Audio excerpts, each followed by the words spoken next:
नमस्कार दोस्तों, फिल्मी वार्तालाप में आपका स्वागत है। दोस्तों, भोजपुरी के पावर स्टार पवन सिंह का इस समय बैक टू बैक गाना आ रहा है। आप लोगों को बता दूं कि पावर स्टार पवन सिंह का एक गाना आने वाला है, जिस गाने का नाम है गोदी में लेके।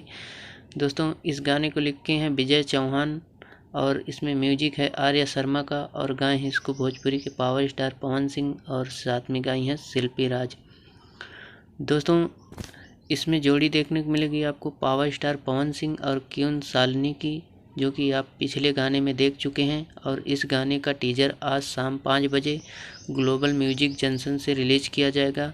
तो दोस्तों, देखना ना भूलें, ग्लोबल म्यूजिक जंक्शन से शाम 5 बजे इसका टीजर रिलीज किया जाएगा।